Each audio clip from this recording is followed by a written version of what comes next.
Welcome to another episode of Two Ales and Hockey Tales with Wally. And today I am so excited to have on a 42-year-old from the Honey Hole, Kincardine, Ontario, Canada.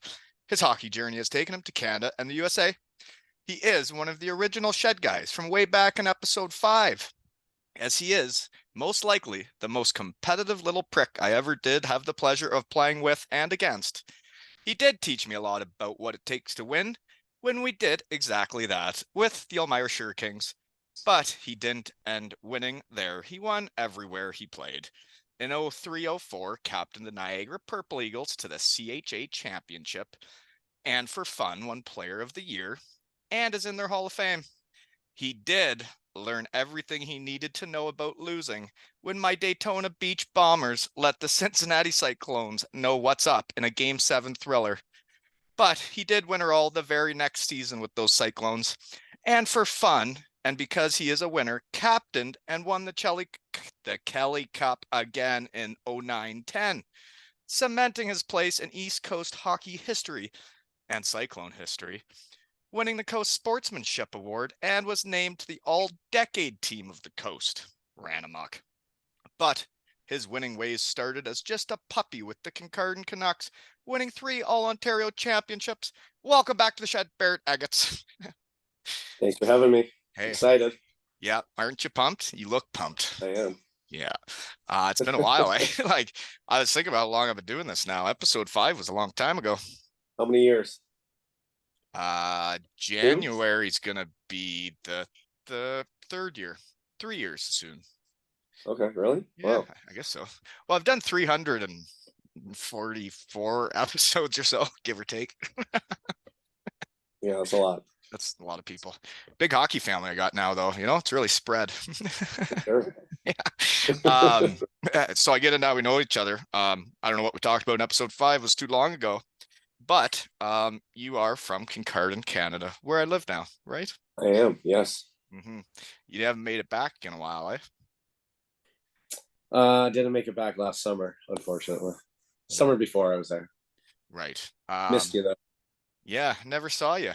But when we did see each other last, I believe was the 2018 Shirt Tail Parade.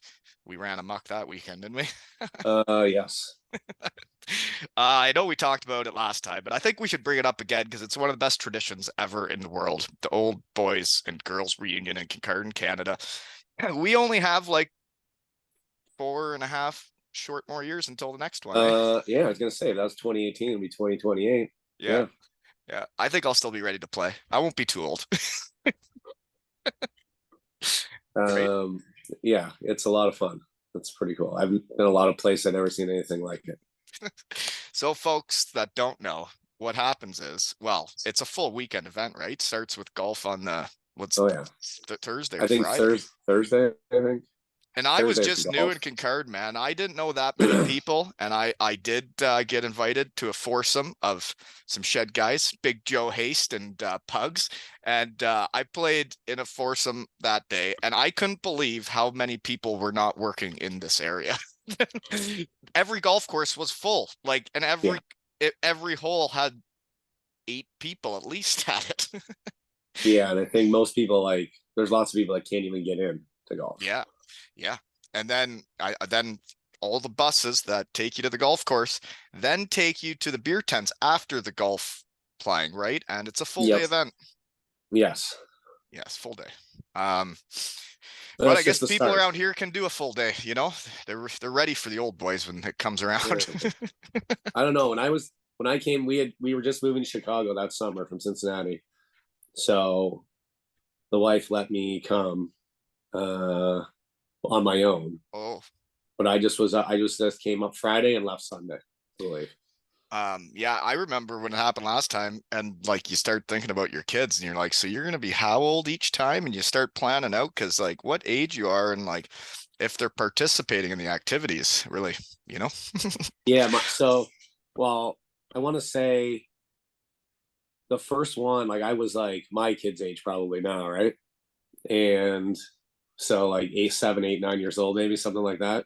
Right. And then the next one Oh, I must have been like seven or eight. So the next one, You're 17. it would have been in one of the summers, like when I played in Elmira. Um, so I would have been, yeah, 17, 18, something like that. But yeah, they come around pretty quick. They do. And it's still a soft spot for me that I missed the one. It would have been in '08. I had to go to Germany and run around track on July 1st. And then I get sent all the pictures of the shirt tail parade. And folks that don't know, the shirt tail parade is the what would you call it? The grand finale of the weekend. Every night there's Pretty something much going on. the highlight, yeah. Well, and it's the last like Sunday, right? Isn't it? No, Or that's Sunday Saturday night. night? And I want to say Monday they still have stuff. Like they got like the fireworks still on the beach on Monday night, usually, right? This is kind Right. of the wrap up. Yeah. But Sunday night is kind of the last drinking night. Yeah. And everybody, like I mean everybody in town dresses up in the most ridiculous outfits they can come up with, and you all march down the road together looking like fools, and you have every walk of life there, and you have, you know, the big bosses of their companies and the doctors and the teachers, and everybody is just having a time together. It is quite the time to be alive, isn't it? It is. That's pretty fun. There's no judging that day in No. Kincardine. You can do whatever you want. Have a time, right? Yeah. Yeah. Looking forward to it. You better be here. I'll be there. Yeah. And I always say it takes everybody to win. That's, you know, how we won in Elmira. We had everybody going, everybody on the same page, and it was the same every other place I won, and I'm sure it was for you. But I did actually, it might have been one of your ideas, but I asked for coaching recommendation letters to try and help get a coaching job in Kincardine because it hadn't always gone my way. And you were nice enough to write me a recommendation letter. And I do really, really appreciate the letters I got and got to submit. And I am getting to coach this year, and it's been awesome. You know, thanks. You're welcome. No problem.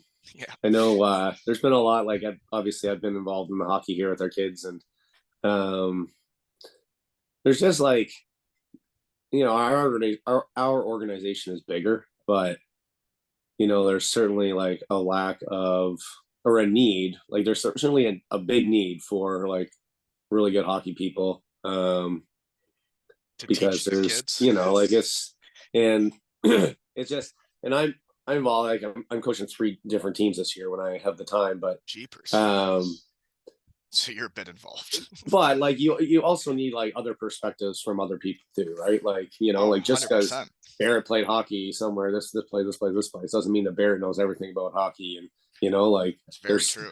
I probably forgot more stuff than I actually know at this point. And it's always good. That's why it's always good to have other coaches, and I always lean on my assistant coaches to step up and say stuff and get involved and be a part of it too. Honestly, I feel like one of the luckiest guys around. I'm a co-coach with Jared Adams. I don't know if you know him. I didn't really know Yeah, him beforehand. But man, I couldn't ask for a better coach to be with. He's got a hockey brain. He's open to my ideas. We talk out what kind of speeches we're going to come up with, what the details are we got to work on, and like, man, he's been incredible, and coaching with great people makes it so much more fun, you know? for sure. Yes. You spend so much time together, right? So much time doing it that Yeah. um, It's been and that weird goes how back. much we're on the same page though, man. It's like actually weird. Like it's been really cool. And then I got Holt and Tom Humphrey on the bench as well. And it's like, man, coaching with Shed guys is a hoop. But then last season I had Kent Little as my assistant coach, and man, did we have a time in under 9 gals house league. Yeah, Ken's fun. Ken's fun. We had a great time. And the girls had a great time. But no, I've been very fortunate with the 3 years of minor hockey I've had coaching, and my word, can I get passionate about it? So, are you coaching girls still this year too, or not? No, they practice the same nights at the same time. One's in Tiverton, one's in Kincardine, and no, they have a good coaching staff for Zoe's team, and I was with her last year and had a hoot, and now it's nice to see her enjoying hockey without dad there every time, and she's still For in there sure. mucking it up, and they just won their tournament this weekend. Nice. Mhm. Yeah, so I have my twin daughters, Lauren and Kate, and then my son. He is 2 years behind them, and he played up last year. They all played on the same team. and now the girls moved up to squirt, which is whatever U11 there. So are your girls playing with boys? Yes. Is that because they're So that good, or is it because they don't have girls? so we had it's that we call U10 here. So we had a U10 girls team in our organization last year. Actually had two of them, and then this year, I mean, we have a decent amount of girls and some decent players, but they most of them just wanted to still play with the boys through U10 anyway. So I think it would have been good for Kate. She has five girls on her team. Lauren and Kate are on different teams this year. Kate Your has twins are on five. different teams. Yeah, she made the top team for her age group. So the 2014 birth year, she's on the top, which is like the Central States, the top AA league in Chicago. With the boys. So she plays on the boys team. And then they actually have two other girls. She plays defense. They have a girl on forward and a goalie as well. So she got three girls on her team. So she's doing well. Their team is okay. Win some, lose some. They're not the best team in the league by any means, but they're not the worst. So when she made that team, the coach asked if I would help out with that team. And I'd already committed to coaching my son's U8 team as the head coach. So anyways, you're busy. And then Kate's team, the head coach kind of reached out, and they had one of the guys that helped me coach last year. His kid's on that team. They didn't really have anybody to help. So I said, well, I don't know how much I can be around. I've already committed to two other teams, but when I'm there, I'll help out, or I'll jump out of practice. And so it's 5 nights a week plus games on the weekends. Yeah. Tonight we have three. Tonight I got three. Tonight is Monday is skills night in our whole organization. And I got three of them on three different ice services, just at like staggered times: 5 o'clock, 5:50, 6:20. So you're at the barn all night. One to the other. Yep. Yeah. It's busy, man. The spider hockey's wild. We just played 3 games of 3 nights. Zoe had a tournament this weekend too, and now next weekend we head to Windsor for a tournament. Like, it's just full go, and we have a game tomorrow. Yeah. It's like never ends. I tell you, the Kincardine Canucks had a mega big weekend in the regular season. We played Walkerton, who had never lost this season in regular season. We beat them in a round robin game, 1-0. Then they beat us in the finals of that tournament. And they beat us 7-1 in the first preseason game of the year. Oh, wow. Yeah, that's how our season started, was losing 7-1 to Walkerton in a preseason game. I was like, oh dear, what do I have here? But my goodness, have we come a long way. And then we did beat Walkerton 5-1 on Friday night. And then we had to play Mid-Huron, who was the next top team in our league, and played them the next morning, and they were a squad. And we greased that one out too after a brutal first period. We were down 2-0, came back and won 4-3. And it was a hockey game, but couldn't have been prouder, man. You should see these kids work, man. Like, their old school work ethic, like, they are giving her. Nice. Yeah, fun stuff. Makes a big difference, right? Sure does. Well, other way we know each other is I do work at Superheat, and you grew up with Reggie, right? Well, Joey's my age. Joey's your age. Well, do you want your fun fact? Because I know you like winning. Sure. I went in the Kincardine Bulldogs golf tournament with Reggie, Joey, Holt, and Kent Little, and we were a 5-some. Nobody complained because we all weren't that good at golfing, and we won the Bulldogs golf tournament and had a great time doing it. Nice. Yeah, I think I heard a couple stories from that day. I mean. Yeah, it was pretty funny because none of us were that good, but like every putt, and it was every long putt, somebody would drain it every time, and we were chest bumping. It was wild. I was gonna say, I don't recall like growing up Reggie and Joey ever either of them ever golfing.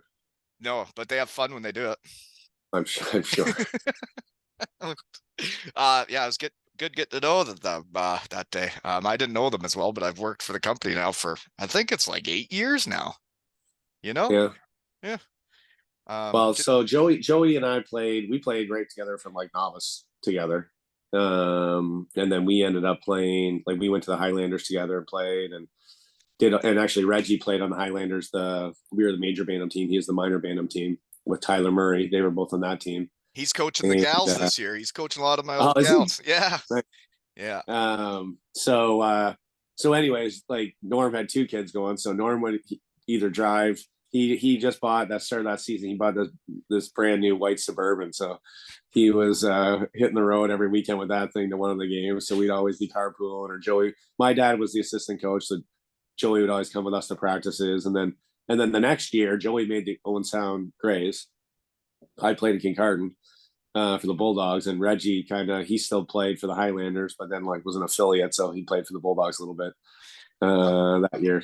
Well, so the folks that don't know who we're talking about, Norm's my CEO. I just got off the phone with him because I got to be the video maker guy. I'm going to make some training videos for the company. And I tell you, I couldn't be more thankful, or I guess I really lucked out that like I moved to a new town. I don't know anybody, don't have any work experience.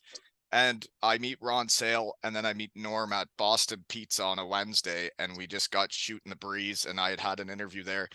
And then like he took a chance on me and hired me, and now I've been there 8 years. And I just really appreciate, like, I put my name in to try and be the Highlanders coach this year because they'd never had a team, and I wanted to try and build the culture there. And I didn't get it, but when I asked him if I could do it and put my name in, he trusted me to do my job and he knew how busy I'd be. And I mean, he's been through the minor hockey deal. He knows what I'm going through, and I really appreciate his support that he wants me to be coaching the Canucks, and I want to be coaching the Canucks, you know?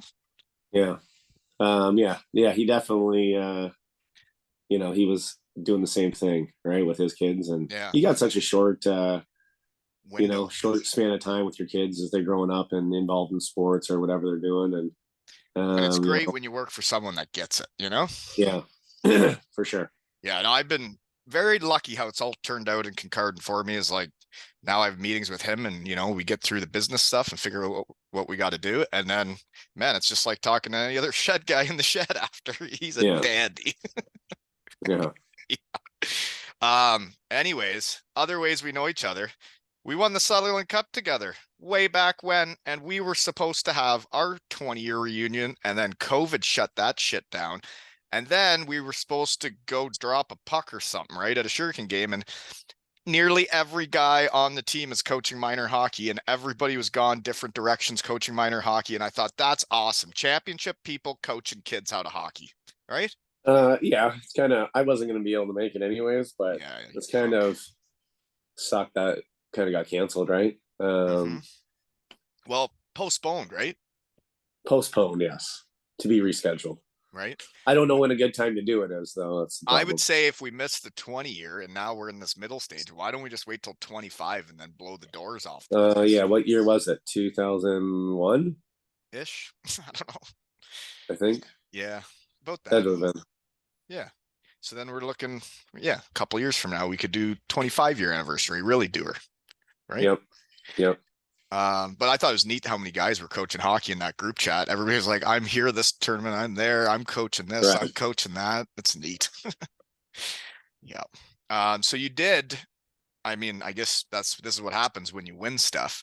We were supposed to have that reunion, but you also just had one in Niagara this last weekend. I saw pictures of Benty, who I shared a wonderful weekend with this summer in Cardiff. And Nats went back this weekend and ran amok. Were you there? I was not there. So right, you were at your hockey tournament. Millsy was there. I saw pictures of Brian Mills. Really? Yeah. He was on the team that won her there because I know he was on the team, and then he left. I think after that year. Right. I think, I don't know. It's hard to remember. And then, but Lackner was not there. I don't know if you would probably, I don't know if you would have played against Joe Tallari in when he played in Stratford. I played against him at Niagara.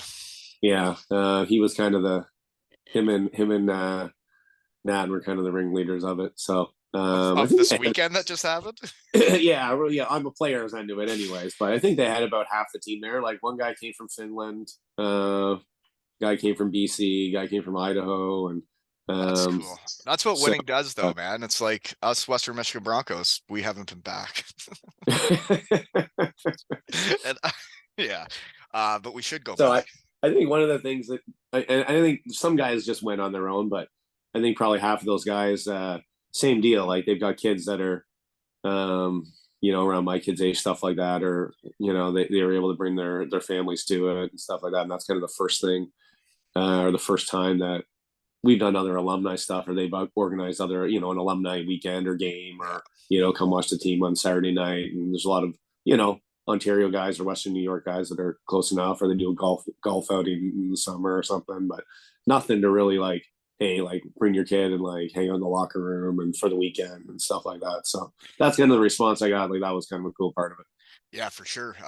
And that's I guess we're hitting home again is my dream and my vision and how I want to help inspire the kids of Kincardine is see where Colby decides to play next year, but I'm kind of hoping he stays in Kincardine and maybe I can get a coaching gig. And I would like to take the kids of Kincardine to Western Michigan University for a weekend and see two Bronco games, maybe schedule a couple exhibition games against some American teams and show them what NCAA hockey's like and show them the Lawson Lunatics. And I think it would be like a memory for life of Colby and his best friends from Kincardine that they did that together and got to go do it. And I want to make it happen next year. They would love it. So they would for sure love it. So we actually, my daughter Laura and her team, they played tournament in Detroit, third weekend in October. And we took them to, and it was actually, we actually played in Ann Arbor. So we took them to the Michigan Ohio State game on the, I think it was the Friday night. Whole team went with parents, and it's you know what that building's like, right? Oh, yeah, they would have So loved like that. they loved it. It was awesome. And I was hoping that, like I've been back to Western Michigan, but then I'm hoping they would like take care of me. And then I think it could be pretty inspiring. It's like when we were with the Sure Kings and we went to watch the NCAA games, right? It inspires you to want to do it. Yep, for Mm-hmm. sure. But Well, we, even we like went to Ferris, right? And watched Collins and Kunitz play. yeah. So my first year in Elmira, we went to we actually played in a tournament in was it Cornwall? Oh, I I think it remember was in hearing about that. You Cornwall. guys had to play a tournament while you were seeing the games. It So was yeah, totally so different than the we weekends played we a had. tournament, and then we went over to watch a Clarkson game on the Saturday night, and then the next year, did you come the next year? We went to Ottawa and Yeah, then to we St. watched the Lawrence, 67s and then St. Lawrence with Brandon Dietrich. but we didn't play anything. And then the next year No. we went to Oh, Ferris we State. sure didn't play. We played, No, but we didn't play hockey. there's no time. And I think Do you actually when we remember went when to we got there and with like you just fill up the whole bathtub with beers and ice and oh everybody yeah, just well I think we the became a team that weekend and won it all, folks. Ferris State weekend we actually we played at home on the Sunday. Like we bust back from Ferris State on that Saturday night Really? and I got don't recall it was that. and we played at home on the Sunday night. I don't recall that. I remember Yeah. having fun in Ferris. I remember we were on the bus and me and Nat and I don't know who else was playing cards at the table at the back and having some beers and like you remember because Matthews was the coach then. That must have he must have not lasted long after that trip, right? Right. Well, yeah. Well, he didn't last long as it was, but he didn't last long after that trip.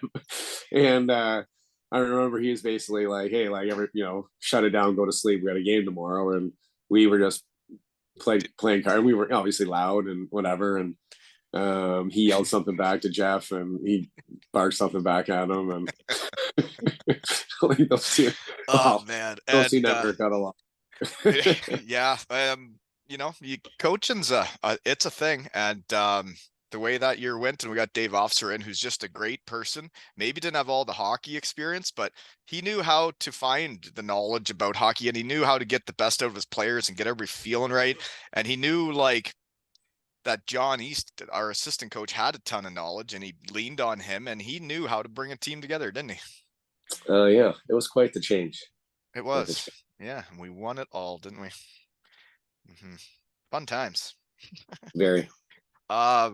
Anyways, you know what you didn't win though, eh? I'm still in how we know each other. We'll just chat this time, okay? 2006-7 owned your ass.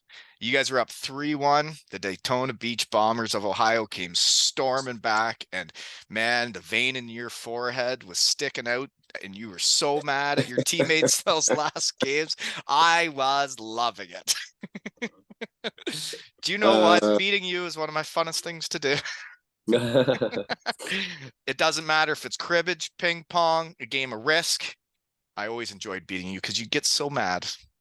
I feel like we almost went up 3-0 in that series. I think game 3 was in Cincinnati, and you guys like tied it up like really late with the goalie pull and ended up winning that game. And we went up 3-0, and then we were up 3-1, and then by the end though, like that team, we wouldn't have went any further. I don't like that team. Like Game 7 was Game 7 not in yeah, Game 7 in your rink? It had I to have don't been. I don't Had to know. have been.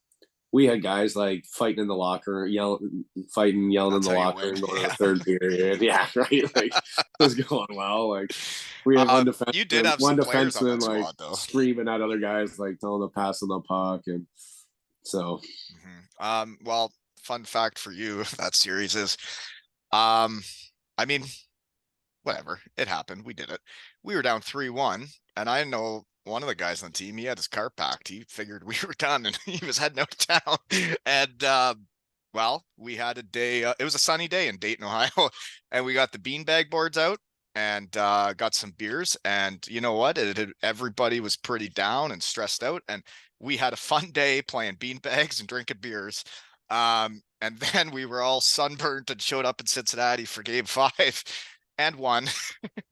And then we won the next one. And then all of a sudden we were moving on. well, it's funny you say that because when we won in 2010, it was kind of a similar thing. We were in the conference finals against Reading. We were down 3-0, Right. and we were there. It was a Tuesday night. We lost game 3, and then we had to stay there. Like we didn't play till Saturday and Sunday. There's something else going on in the rink. And the Wednesday was Cinco de Mayo, and we had the whole day off. And we ended up like sitting on him, and it was springtime, right? Like you're in the conference final. It was May, so Right. like, it was nice. Nice. Weather's nice, and Yeah, patios are open. sat on a patio at a Mexican restaurant in Reading, Pennsylvania, and Yeah. everybody and our coach was furious. He knew too, and like he was so mad the next day of practice, and then we ended up coming back and winning the next 4. Well, and that's what's interesting to me is like when things aren't going like, and you can all be so angry and mean and stressed out, or you can just kind of have a day where it's just like, okay, let's just relax here. And then all of a sudden you go out and play relaxed, and then it goes better, you know? Yeah. Well, the thing is too is like what It's people maybe don't not a realize. recipe for success. So I'm not telling teams to Well, in have the long beanbag term, tournaments and maybe crush beers in the like, playoffs. That's not but what I'm here or saying. there. Well, the thing is too, right? So people don't realize this, and I don't think I maybe didn't realize this until after I stopped playing. Is um like even before, even during the season, like it is stressful. Like it is, It sure is. you're 1 week away from not having a job if you're not playing well, or like you're not making a lot of money. Yeah. So like it's And you every know win and loss is such a big deal. And then if you make mistakes, like in pro hockey, like you have to play well to keep playing. Yeah. right, and nobody wants to be in, like, yeah, the ECHL is great. I spent a lot of time there, but like everybody on the team wants to be playing on a better team. Yeah. Right, they're not happy being there. They No. want to be on a better team in a better leagues, making more money, and like, okay, like, and it's just like in college, like you get a Saturday night or you go out and you have some fun and whatever, like, and it's like it's different from like the stress that like normal people have in their day-to-day, like regular 9 to 5 jobs and stuff. But like at the time, it can be stressful, and when you get an outlet, you take it, right? Well, and uh, it helps you. um You need that release, especially like after a long weekend. I mean, you got to get the boys together and have a little fun right. to, you know. and Yeah. the playoffs just amplify that. Like you're Oh, playing second night, or it's such a grind, and you're right. You're still not making a whole lot of money doing it, no. God, and no. but it's just like it's tough, like mentally, to be able to do that, like every second day for 2 months. I know. And you've been on some playoff runs, so have I. And man, when they come to an end, whew, it can, when you win it, well, it can get away from you. Yeah. So Dayton there, we beat Florida in game 7, the next round in the semis, and it was a series. It was as hockey as it gets. And then we played Idaho in the finals, and they beat us. They were better. But then I lose in overtime of the final game in Germany the next year. So now I've lost 2 finals in a row after long playoff runs. And then the third year, finally win it. My first year in Bietigheim. And you know what? After the 2 defeats the year before, I'm sorry, things got away from me. I didn't know there was a parade. I was just having fun. Yeah, but yeah, it can be tiring winning. Yeah, it was fun though. I had a great time. Thanks, Bietigheim. What was your What's your favorite like after a championship like night? You won a bunch of stuff. Was it college? Is it Sure Kings? Is it East Coast? What was the best night you had? Um, I don't know. I think they're all like, I would say like Sugar Kings, winning there, winning at Niagara, winning at twice in Cincinnati. They're all kind of unique in their own. Yeah. I think as you get older, you may be like, I definitely say like as I got older, like by the second Kelly Cup we won, and I had been on the team 2 years prior. And we had maybe we definitely had one other guy, but he was injured. He tore his ACL like mid-season that year, so he never played in the playoffs. We had traded back for a guy that had been on the team a couple years earlier, so he kind of came in late in the trade deadline. So we didn't have like many guys that were there both times. Yeah. Um, which only being 2 years apart is kind of But that's East hard to Coast. believe. But yeah, so like that, and like had family there. I had a bunch. There's a bunch of friends from Kincardine there too, and like Rebecca was there. She was there for that, and like I think that as is going through the second time, like was just more of like soak it in and appreciate like And more. Like you're always knowing how happy. important it all is, right? You're always happy and like excited and like, whatever, but like that was just like happy to like see, more almost happy, like happier for your teammates to be able to they can now experience that and Yeah. to have everybody there, right? And Like it's weird, right? Once you've won, like when you've really won something, it like I think it changes you. You get even more pissed off when you lose because you know how happy all of your friends, your hockey family will be if you win it, right? And it's like winning is the exact opposite of losing. right. Yeah. Right. And I mean for everybody too that like has like helped you get there and supported you and followed you and all that stuff, right? It's good to share all that stuff with other people. Mhm. Um, Mhm. like I think all four of those championships, like my parents were there for them, right? And um, I think Elmira was I don't know, like obviously the first like big championship I won. Yeah. Um, and like I It mean, was a yeah, we're big one. talking almost 25 years ago. Like it's kind of, but I mean, Well, and like it's who we had to beat to win it, right? Like we weren't the favorites. We had finished like third in the regular season, and yeah, we beat the teams we needed to beat. But then when you get to the finals and you're playing Thorold, who had Nathan Horton and John Scott, and like they were a deep, good hockey team. And man, we dug down deeper than them. Like we had a 15-year-old Ken Dunn fight John Scott, right? Like, and everybody was willing to do whatever it took to win the games, and we did. yeah, Mhm. yeah. So I don't have a favorite. They're all. I mean, I'd say yeah. If there was one, maybe a little more favorite as you get older and appreciate it a little bit more, maybe. But Yeah. all good. Yeah, all good. Yeah, winning is fun. So anyways, Benty, guy's scared of the shed, eh?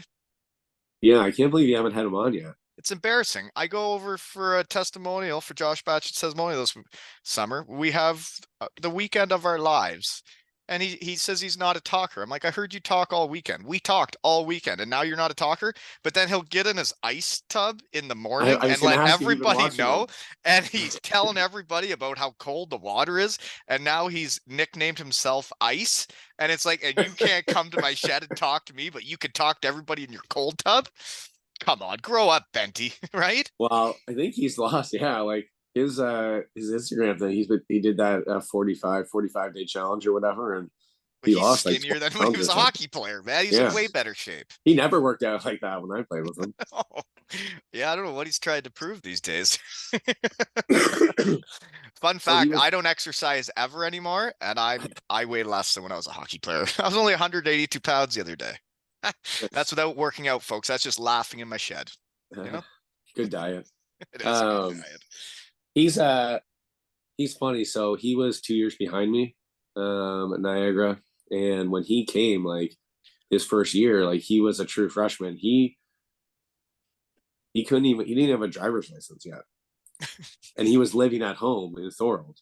What? So He yeah. lived at home in Thorold and drove to Niagara to go to school and play hockey? Oh no, his dad had to drive him. He didn't have a driver's license at the Shut start of the up. year. His dad.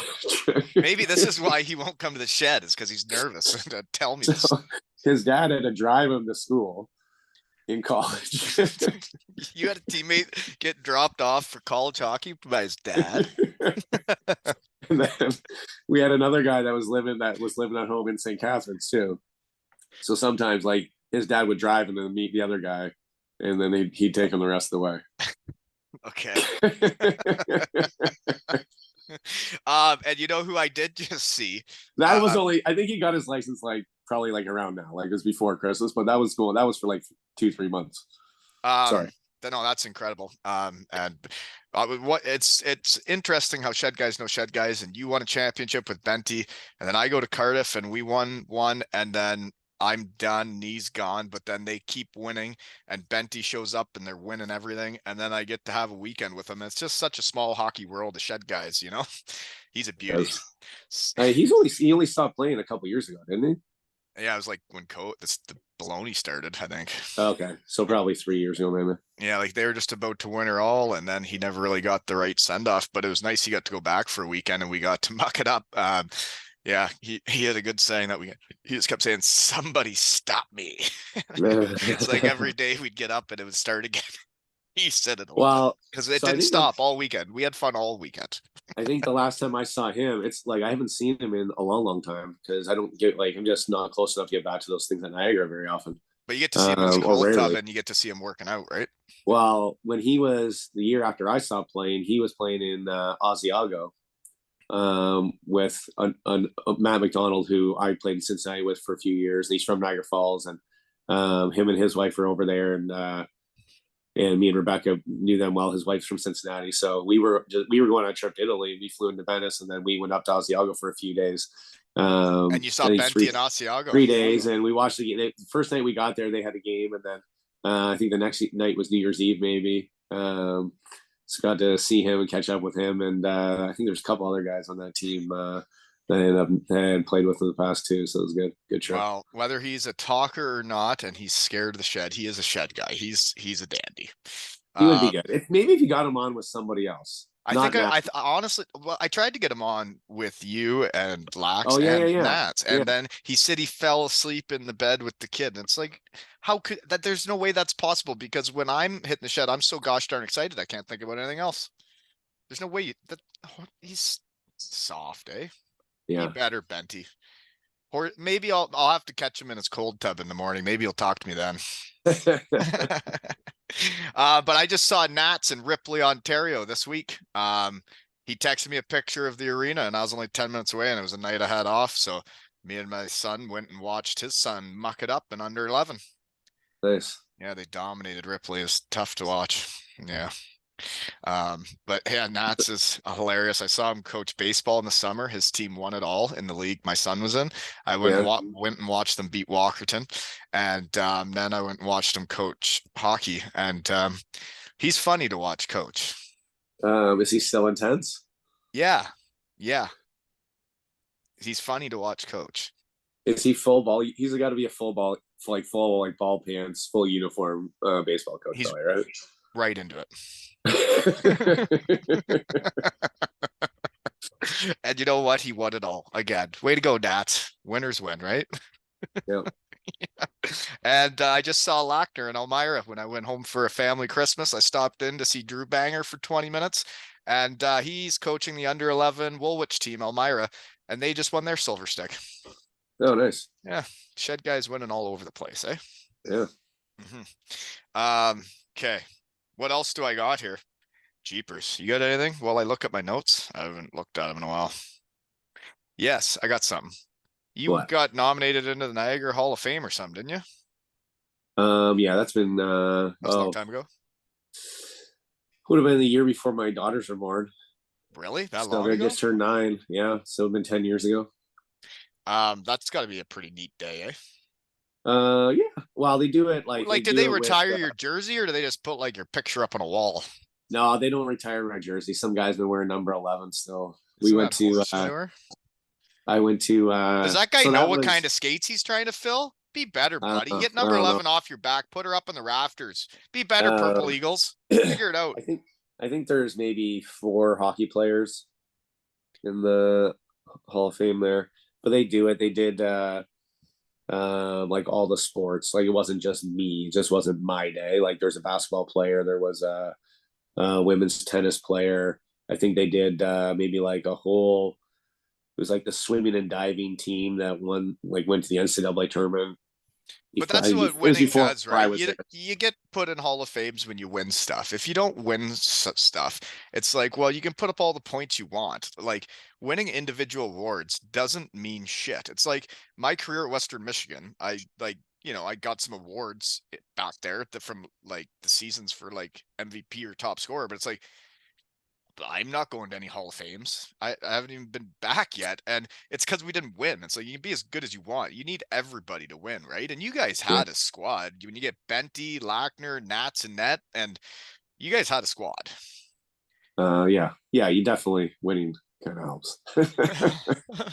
Sure does. Yeah. It's like the opposite of your college roommate throwing his hockey equipment in the garbage after the last game. What? After our last game, he threw it in the garbage. Who? It doesn't matter. It doesn't matter. He ended up playing in the Southern Professional Hockey League, so I'm sure he got over Yeah, it. I guess they need new gear. He wasn't having much fun playing hockey at the end of his time at Western Michigan, and he did decide to play again, and he did get his love back for the game a bit. That's good. Hmm. Well, and so like as we kind of went through this whole thing over the last couple of months, like leading up to this Niagara reunion weekend or whatever, um, like college teams carry so many players because it's not like a junior team. You can't like call anybody up from anywhere, right? Like they carry so many extra guys. There's so many guys like on that team that are either not playing or Yeah. they're maybe in the lineup and not playing as much as they'd like to be. Do you remember when you first get to college and you see like I couldn't believe it as a freshman when you see the big seniors and like they're getting healthy scratched and they're like 6'2" and they can skate and they can shoot and I'm like, well, how are there this many good guys on one team? I know. I went to It's the first captain's practices. I was like, I'm gonna get cut. Like I'm not even gonna this thing. I felt so small and weak when I got there compared to like the guys that have been doing those college workouts for 3, 4 years, which were intense. You know, Yeah. yeah. Well, a little different than Jason Myers upstairs at the Meyer Arena, right? Like once a Isn't week. it interesting how like junior hockey's training and whatnot has come so far from when we played when like we didn't work out and we just went and played hockey and we practiced like once a week. We didn't even have a place to work out. No, no. Like there Well, was I no place remember in my Elmira. first year on the Sure Kicks. The Drylander workout would be okay. The track at the high school over there.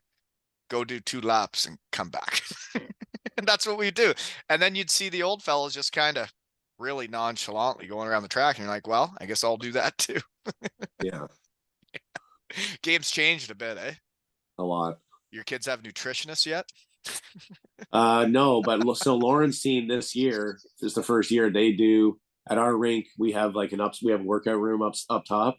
It's actually pretty good for um it's for them. Yeah, yeah. So they go up and they have somebody come in. I don't even know who's in it because I'm on the ice with my son's team when they do it, but like it's an outside you know uh trainer guy or whatever, and he comes in and puts all these teams through the workouts or whatever, and it's just they're young, right? But it's just No, like but it's body good to get stuff. that in Starting to get in there the at the habit of start, it. right? Yeah, and it's Yeah, part of we do it too. It's strange to say the Kincardine Canucks do dryland and work out in under 13, but we do. We have dryland before practices on Wednesdays, and Humper, my Tom Humphrey, the Humper, he runs that, and sometimes I even have to help. And you know what? I know I'm not the conditioning coach. I know I'm not. I'm not the nutritionist, and I'm not the conditioning coach. I'll help out if you need me, but that's not my thing. I'm more of the yeah, team coach, right? Not that part. I never excelled at it. How can I teach it? right. It's good to delegate that. Yeah. But no, I actually have 2 horses on my team that are like, so Colby's a first year. For these second years, like we have a team where we have like no weaknesses and we can just roll 3 lines and roll our D and everybody can play. But I do have a couple horses. Like I moved this one kid, Sam Humphrey, to center, and he had never been a forward before. and holy moly, has it gone right. I don't know whose idea it was. It seems like a good one though. But he's scoring 2 or 3 goals a game, and he's also huge and skates fast and shoots it hard like a man. And then I got Jacob Ginman on D, who is also like as big as me already. And he can skate, he can shoot, big, fast, right-handed D-man. And it's like, man, you guys can play. And that's what I find cool is like now I can help these kids get places. And now that I've been talking in my shed, I have way more connections than I used to. And I will help you guys because I believe in them. They are great kids that work hard. They play hockey the right way. And they're in it for their teammates. They're not in it about their own goals and assists. Like they just want to win. And man, it's really cool when the leaders of your team are exactly what you need. Yeah, it's good. It is good, right? Go Yeah. Canucks. But speaking of around here and how I like to promote kids that are coming up, if I see a kid that can play, I don't mind taking a picture and sending it out there so people know about them. When we were Sure Kings, we did run amok. There's no doubt about that. But we played an NCAA hockey game, Niagara versus Western Michigan, and there was like 8 Sure Kings in it. That's crazy when you think about what we Yeah, it accomplished, is. right? It is. Yeah. And that's what winning does. It's like if we didn't win the Sutherland Cup, if we didn't go on those playoff runs where teams were watching us, and then, you did leave and we did do really well the next year, but flip and lost game 7 for the Sutherland Cup. And still have issues about it. But like, that's how, all those guys got scholarships was it took everybody to win. And man, playing an NCAA game, Purple Eagles versus Western Michigan in Kalamazoo, and there's 8 Sure Kings out there. It was wicked awesome. Yeah, it's pretty cool. Yeah. Well, I think like Didn't we win? We probably won. I don't know, can't remember. When I started at Western Michigan, we were better than you guys by the end of the part. The like colleges want like kids from winning teams too, right? Well, yeah. But it's true though, and it's like you go watch a game and you go to a finals, and you're not just looking at the top scores anymore. You're looking at, well, why is this team in the finals? What's going on in the second and third line? Because it does take everybody to win. And there's role players. It's like when we're on the Sure Kings, Kyle Rank, right? He's playing third, fourth line, and he ended up playing more AHL games than any of us. Yeah. And you played with him in Cincinnati, didn't you? Yeah, we were roommates. You and Ranker were roommates in Cincinnati. Yeah. Did you see Garrett, his Didn't give me brother? much. He called me and asked me. He was like, "Hey, do you want to be roommates this year?" After he signed there, I was like, "What can I say? Can I say no?" I saw his brother give everybody on the ice in an NHL game 10 minutes. Did you see that? That's pretty funny.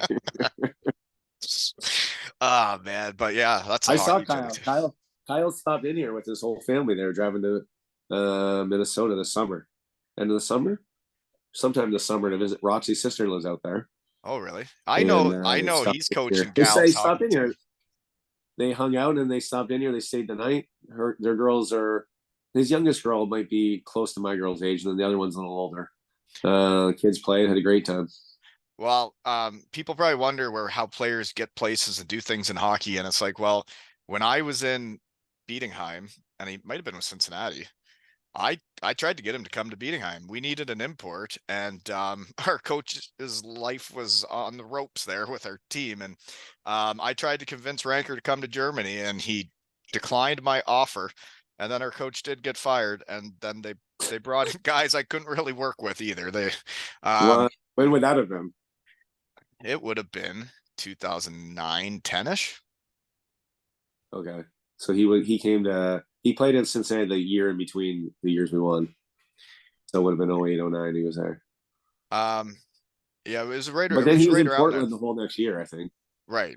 Yeah. He got called up to Portland that year. Well, and he gives her. That guy plays hockey the right way. He plays on the right side of the puck. He doesn't cheat anywhere. Yeah. He's a winner. Yeah. Yeah, he gives her. It's neat seeing Garrett reffing in the NHL, and there's a kid from Kincardine here that he was just the captain of the Bulldogs, and I went and watched him last season, and I saw that he was done at the end of the year, and all of his teammates were posting about how awesome this guy is and how he's the best leader ever and the best person.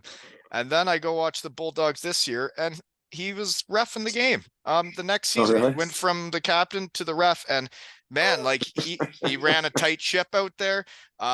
You could tell he had the players' respect. And I think the kid's going to go places in the refereeing world, you know? Say that's pretty young to be doing that, right? And it's a good idea. He was done with the Bulldogs. The only Yeah. other option is playing senior, which I think he does as well. Um, but like if you can be a good ref and you know hockey and you're a leader and you can have the respect of the players, I mean, reffing's a good thing to get into. Yeah, it's a grind. Like those guys, like I what wouldn't want Garrett's to do doing, it, or but you so can't win I'm, the game. You know, you remember Kendrick Nicholson that played for Stratford? yeah, he was the So captain. But yeah, he started in the NHL right. I think the same week Garrett did. They both started at the same time. So I kind of my cousin from Stratford is cousins with him, and they were in Chicago here. They came down. Him and Nick Gibson, who played for Stratford. Him and my cousin came down. They usually go meet him for Kendrick for a weekend somewhere during the season, and they were in Chicago that weekend. So I went down and met them for dinner and for a couple drinks after. And I have Andrew I Smith. have exchanged a couple messages with Kendrick Nicholson on trying to lure him into the shed, but believe I the don't think they would NHL do has it. some red tape on Yeah. refs coming because Garrett also was hesitant. But Um, fun, I can at so least have the German refs on and stuff. Andrew Smith, who used to play for the Sugar Kings as well, he's from Kitchener. He was the linesman. I met him that night. Really?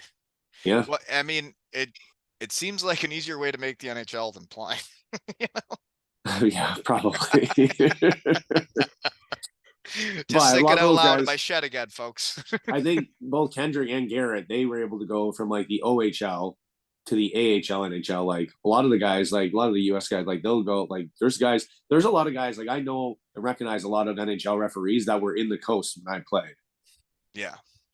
Yeah. Like, No, I know. It's amazing. And like I just had a guy on in Germany that was like a Team Germany national team player, and then retired and got right into reffing, and now he's reffing in the DL like right away. And really. those are the guys you want reffing. They get it. They know what's going on Yeah. out there. They know what's a penalty and what's not. You know? Jeepers. What are we talking about now? Where and what are you doing now? You're in Oh, Chicago we're in Chicago. and you're coaching the shit out of kids, right? Yeah, that pretty much consumes most of my time. Eh, I'm also what kind of I'm also coach are you? Are you as hard on them as you were on your teammates if they weren't pulling their weight? pretty hard on them, considering Me considering too. they're Me too. like 7 and 8 year olds and 9 year olds. It's probably pretty hard on them, but I try to not be too hard on them. Like I don't cross the line. You don't get the veins sticking out on your forehead? I don't know. I probably do, but well, I'm a little vocal on the bench sometimes.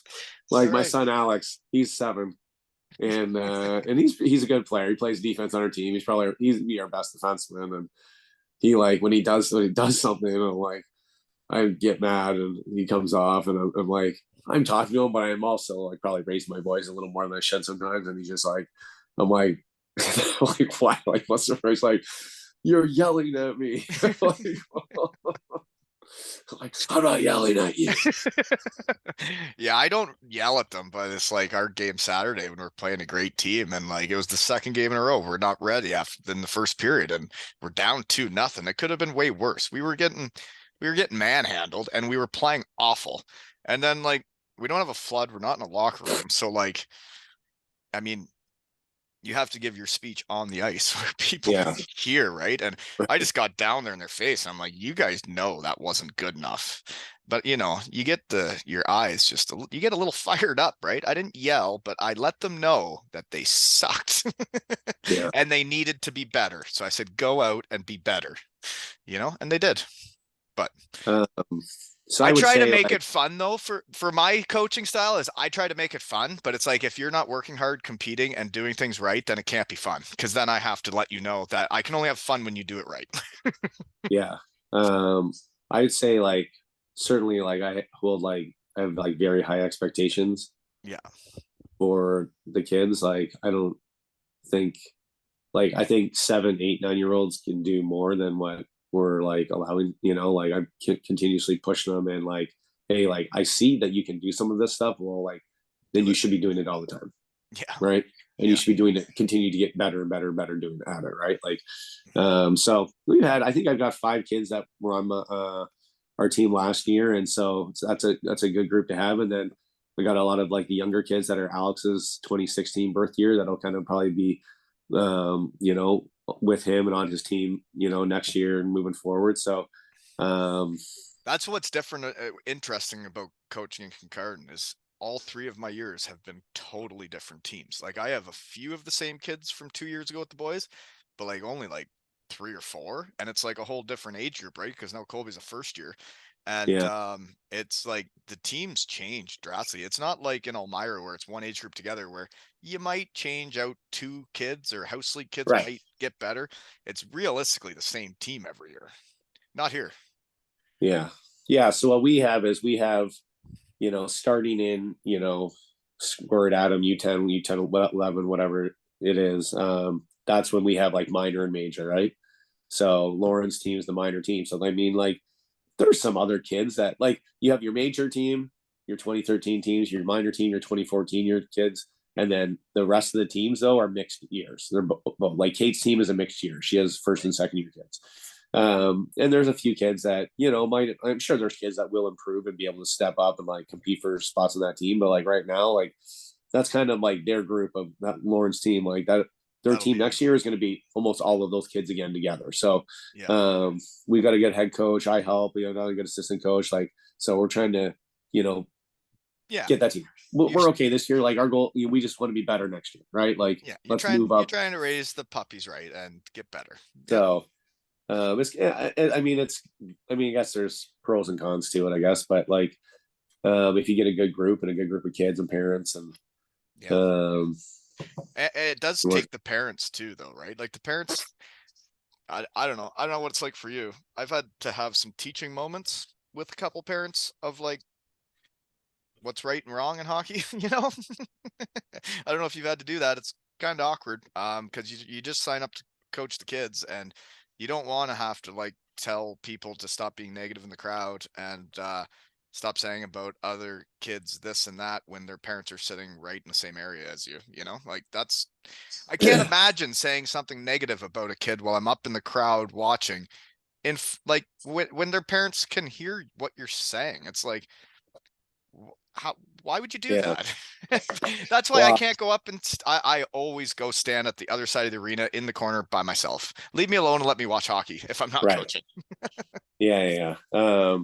I like my, I just lay it all out at the start of the year. Pair me at the start of the year, and I'm like, hey, But this is how it sometimes works. And right, like, and then I don't sometimes they deal don't listen. And like then what happens if they don't listen?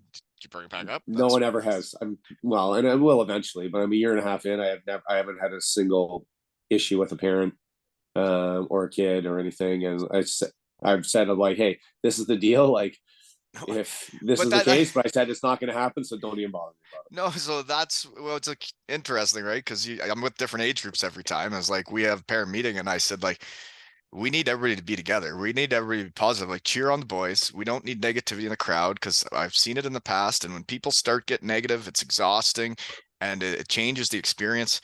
And then, you get smashed 7-1 in your first exhibition game and you hear that there's a bunch of chatter in the crowd. And then you're like, so I already got to say something. We just had the meeting and I did. Had a teaching moment, but it. Yeah. I hope it's going better up there. I don't know. I don't want to be up in the crowd listening to anything. I just want to be down with the boys winning games, you know? So you won all Ontario 3 times with the Canucks. I'm 3 years in a guessing row. 3 years in a row, eh? Jeepers, you're setting the bar pretty high. Did you get to play series against other teams? Because now we have to just play a tournament.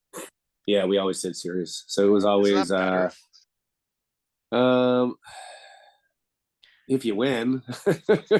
I think a series is way better because then the team that should win usually does in a series. And you go to a tournament, it might not be the best team that wins every time. Yeah. Well, so we would always play, like you have your WAA playoff. It would start with all your WAA teams, right?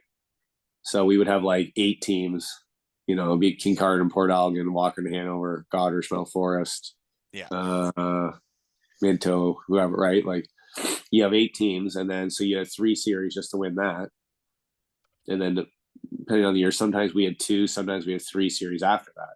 So like it can drag on, like it can Yeah. goes like it's just like It's like a playoff drive in junior, any bro. Like league. Yeah. it's 2 months plus of Yeah. playoffs, right? So I don't know. We never lost out. We never not won. We never didn't win WAA.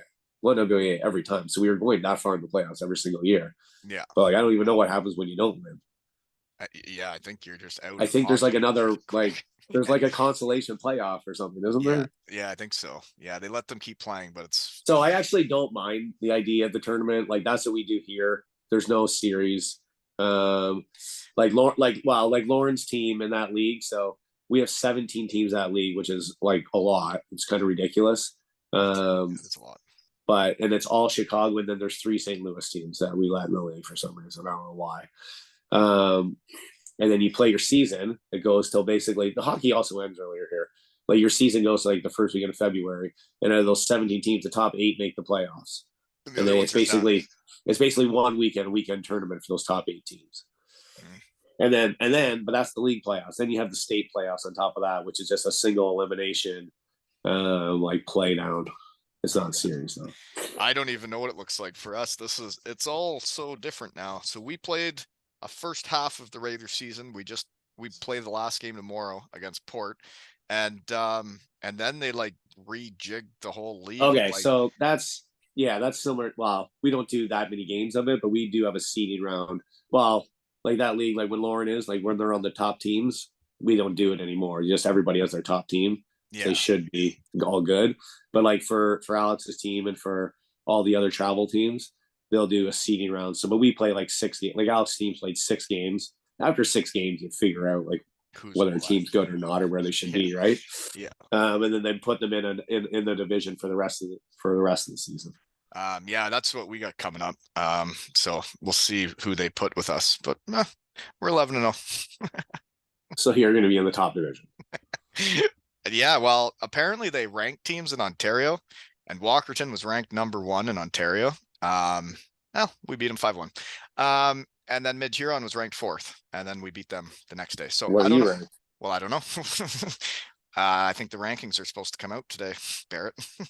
And they better put us where we're supposed to be because we earned it. My fellas earned it. You know? Is it just my hockey rankings?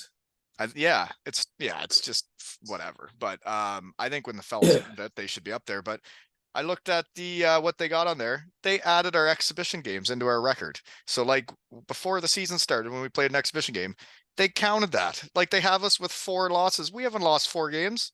We lost 2 games in tournaments, a final and a semi. That's it. Still game. An Right? exhibition game is not a game.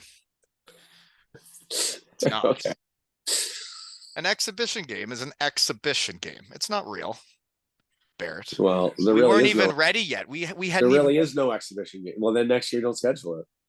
just go straight into regular season, no exhibition, just for the rankings. Oh, We definitely needed those exhibition games. So we lost both games to Walkerton and we lost to Port Elgin in exhibition. We had a tough start to the season, but we're 11-0. Bring the noise.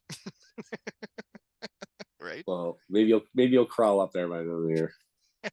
Yeah, I actually don't care about the rankings. It's about how you play the next game, right? Yeah. But it'd be cool to show the boys they're #1s, but then they'd probably get too fat of heads and not play right. When they do, but when you do like your playoffs, when it goes to that like final tournament, like obviously if you win your playoffs, you get into it. But do they not? Is there like teams that don't win their playoffs, they get like I don't a know. spot in that tournament? No, like we have to get out of our league. So only one team gets out of here, and Walkerton, Mid Huron, and Shallow Lake are all teams. It's going to be hard. Okay. Mm-hmm.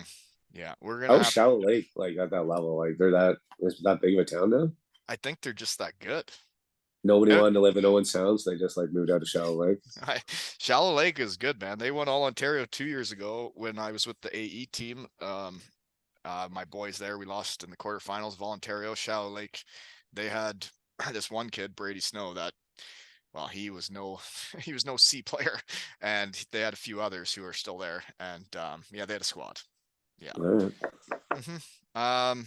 Anywho, you know what I find is when more I talked around is where you're born and raised kind of makes you who you are. But those years in Elmira, I found that I was hanging out with about the most competitive people in the world, and I think it shapes you. You and Van Nijenaten, Lackner, like every day after school, we were competing at something, you know?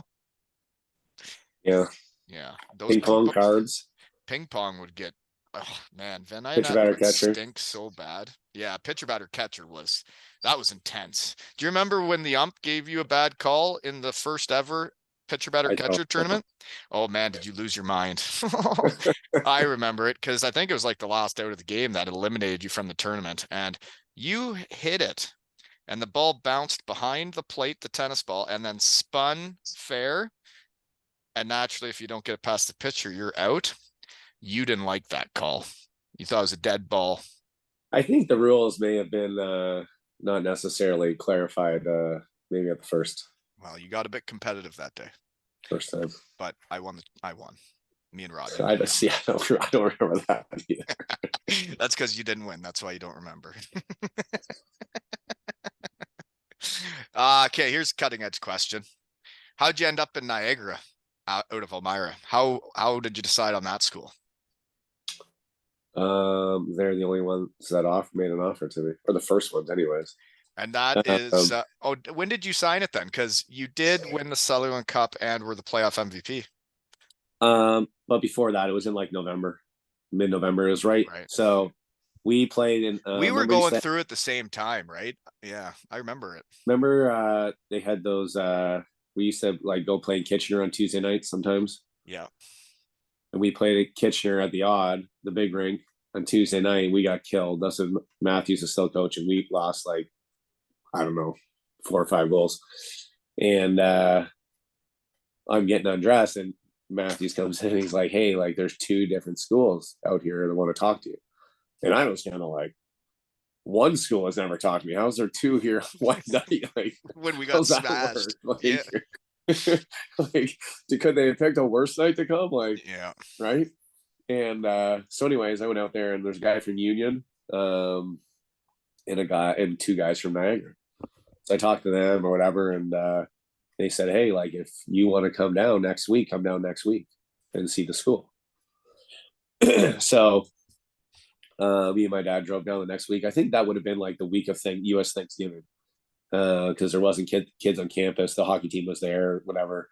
And then we watched practice, met the team, toured the place, met the coaches after, and then they're just like, "Hey, like we're taking, we want you. We'll be in touch. Like we'll send you a scholarship offer." Just like that, so, Bob's your uncle. Yeah. I remember the Sure Kings that next season. We did come and watch you play. Yep. Yeah, we sure did. Yeah. Anywho, you did win it, and so the year you won it, your junior season, 52 points in NCAA. You were named the player of the year, and your team won it, the league. No pro bites, nothing, eh? Is it still your club foot? I don't know. Maybe.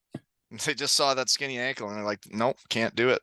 Yeah. He can get 52 points in college season, be player of the year, and win the championship, but not interested. Nope. Well, what is it? What is it? Is it your body type? That I know I had some issues with that. Too slow. Wait, people like that was still back in the days of like big, tough defensemen get away with pretty much anything, right? And well, and the lockout. You're not that much bigger than me, and people were not interested in guys our size, really. And I think also too is the lockout was the next year too. I'm not saying that anything would have happened, but I think everybody knew a lockout was coming, and well, so stop playing with your tallywhacker down there. Don't be nervous talking to me. What are your hands doing down there? Get them off of there. So anyways, but like to do like, and you know what it's like did you have an agent? No, not until not that time, no. Right. And I mean, I guess they're called family advisors at that age, but I know when I had my big year and got 50 points in NCAA, I also didn't have an agent, and when I did take one near the end of the season, he said, you haven't had anybody working the phones for you, getting people in to watch you. And he's like, we're a bit behind the eight ball now. The season's nearly over. Yeah. Yeah. So that makes me different, and not to like knock Niagara or anybody anything like that, but like I don't know if they uh really been down that road before. Right. Because like I don't know anybody, right? And the agent that I ended up getting then my senior year, who then got me to Rochester at the end of that year, like he was introduced to me by my coach, right? Like Right. I didn't know anybody else. I had no connection. It's not like there was, Yeah.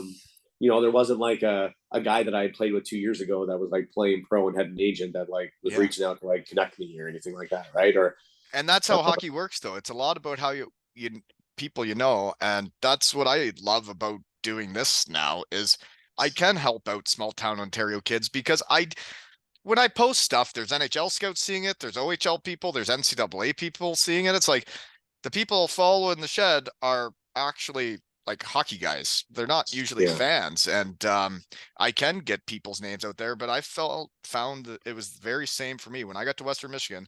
I didn't have that many friends in the big game of hockey. And when you come out of Elmira and Kincardine and like you haven't had the exposure and you don't know as many people, it is harder to get places. It's like I only got to Germany because Brandon Dietrich was already there and I knew him, right? yeah, Hmm. uh, Um, well, yeah, anyways, anybody in small town Ontario, if you can play, I'll help you because I want to, right? right. Hmm. Anywho, so you did get to the AHL for one game, but then you ended up with the Utah Grizzlies. You I only got did. East Coast deals after that college career, eh? Yeah, I went to Manitoba. Well, so yeah, Do you think it's the hitch in your giddy up when you're skating, eh? I don't know. Um, I went to training camp in Manitoba, and If you go to like if you're training like camp a without a contract, you're pretty yeah, much going there you're for just the there to to fill so a they have role. enough guys in line to do the drill, right? Exactly. Yeah. So and the worst part about that is um when I was there, we played like obviously they got more travel than anybody. So like they didn't even the only exhibition game they played was they played like the University of Manitoba in an exhibition game. Mind you, it was like a whole bunch of like ECHL guys that were either in the ECHL last year or going to be in the ECHL the year Yeah. coming up, right? There's a lot of Yeah. The fill-ins. I didn't even get in that game. I didn't get to play in that game. I was so mad. I was like, my That's college team horsepower. last year would beat up on these guys, and I Yeah. can't even get in the lineup to play the exhibition game against these guys. Like, do I have the worst agent ever? What am I even doing here? And so I was furious, and then like whatever, Mhm. like they lost. They lost to the University of Manitoba. That's Like right, embarrassing. like how That's a bad was that? It was embarrassing. yeah. So It's then not like good. whatever, the next day or the day after, like I'm caught, I'm going to I originally signed in Biloxi and the hurricane came through and wiped that season out. And then Toledo had been trying to sign me, so they're like, let's end up signing Toledo. So I go to Toledo and like, Toledo like the old barn. oh yeah. So I'm Oh in Toledo, baby. like That's oh, a I know. spot. Thank God I didn't stay there. So then I think like, okay, whatever. I got the car packed up, going to Toledo for the year, right? Chris Blight was my roommate. Like we're moving in the Shed guy. apartment, like all good, right? And then gets to training camp, and 2 days before the season started, and the weekend before, like we had exhibition games. We went down to Florida, played two exhibition games. I played 4 games in 4 days, 4 exhibition games in 4 days. Two in Florida, one in Toledo, and one in Dayton on a Sunday afternoon. That's the coast, baby. Yeah, like and whatever. Like I didn't think I was bad. Like scored a couple goals, like whatever. And a guy on my team from Niagara was there as well. That signed there as well. Well, I come in and I said to the guys like after the weekend, like Monday practice, I'm like, oh guys, like I don't think like I think I'm getting cut or traded or something. Like I'm they're like, no, you're not, not a chance. I'm like, do you see who's on my training camp line? I'm pretty sure like I'm not like on the power play or anything.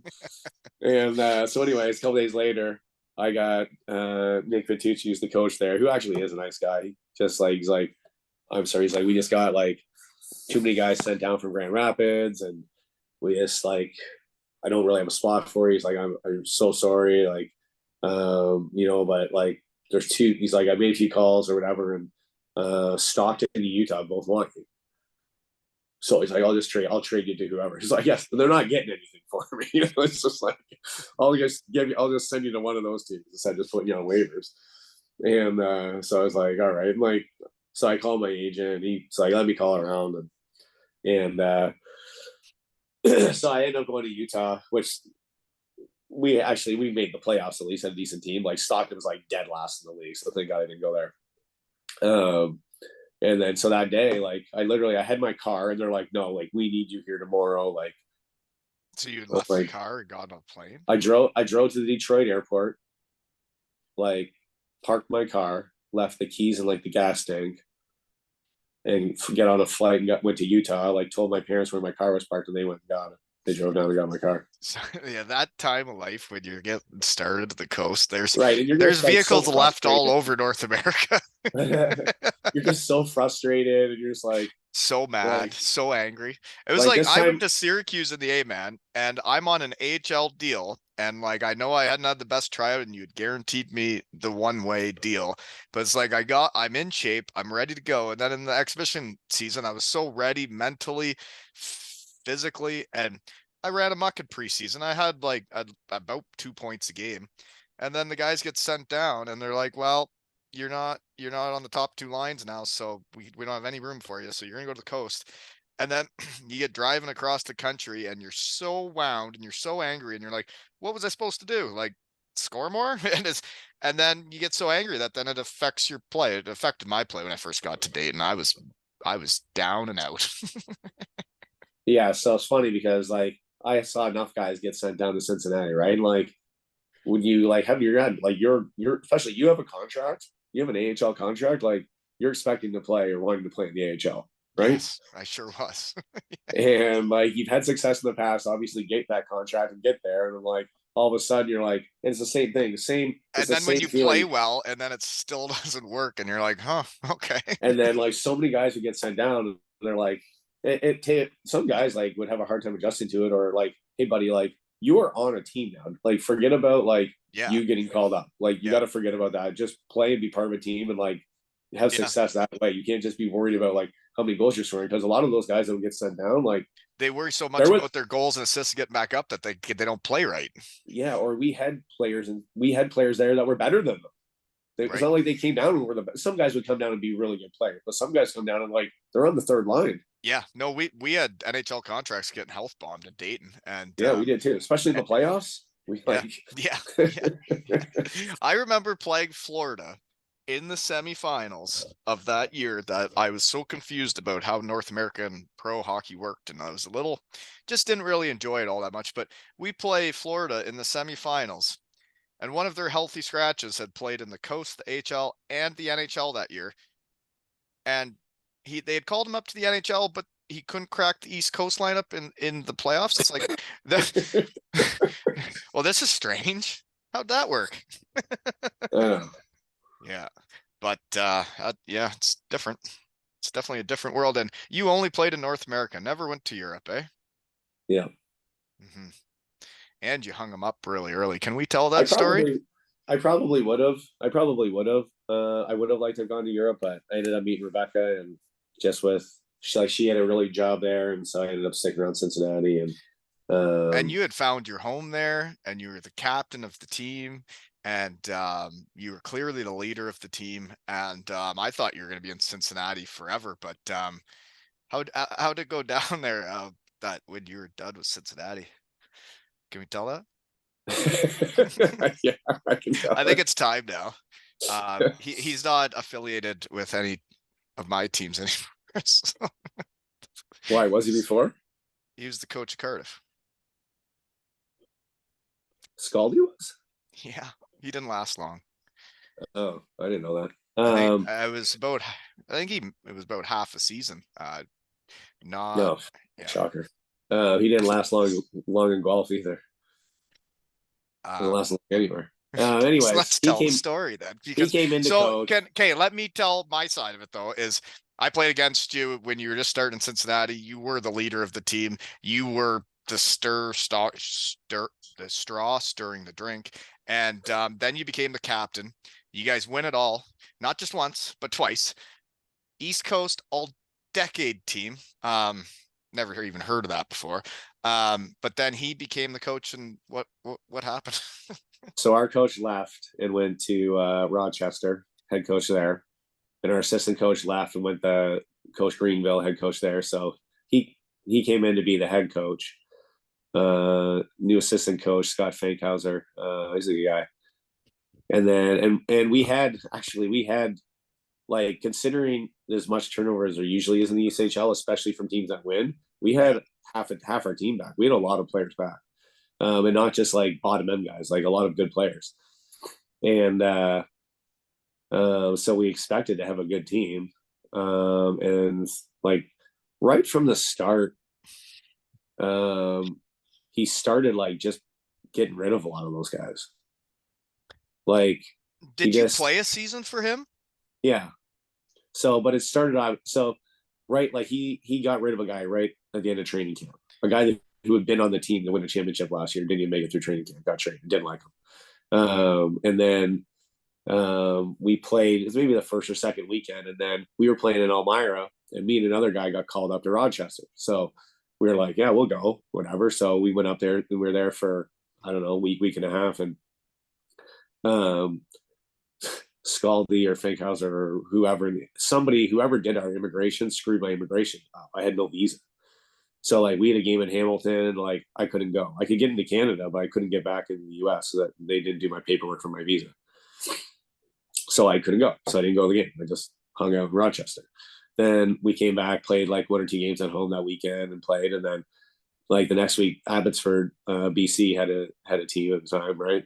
So we were going like a road trip out there, and like you couldn't go. Still, I have no visa. Like I can't go to any of these games in like Canada, like, and get back in the US. So, and I just got married in August that year. So whatever, like I was settled in Cincinnati, right? Like I was 29 years old. I did my 5th year in Cincinnati. I was the captain of the team. Like I had a house, like they're paying my mortgage. Like I had a good you were set up. I had a better, even though I was playing in the American League or in Rochester, like I had a better setup than like living in the hotel in Rochester, New York, and doing that, right? Which is never fun for very long. So finally I went to Chuck, who had been my coach in Cincinnati, and said like, hey, like, what's going on? This is ridiculous. Like we were having like our like banner raising and ring ceremony the next weekend for our home opener. And I was like, I don't, like, not to sound like ungrateful or anything, but like, what am I doing here? I can't play half the games. Like, what's the plan? And like Rochester, they didn't not have a good team. I wouldn't have like kind of said, hey, just send me back to Cincinnati. I probably, like, the other guy stayed there till January.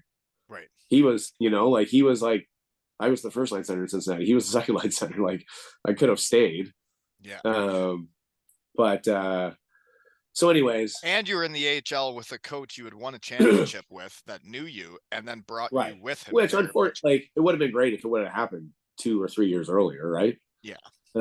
Just timing was not the best. And I got Rebecca's like, what's going on? Like, are you coming home? Like, like the grass, like who's gonna cut the grass?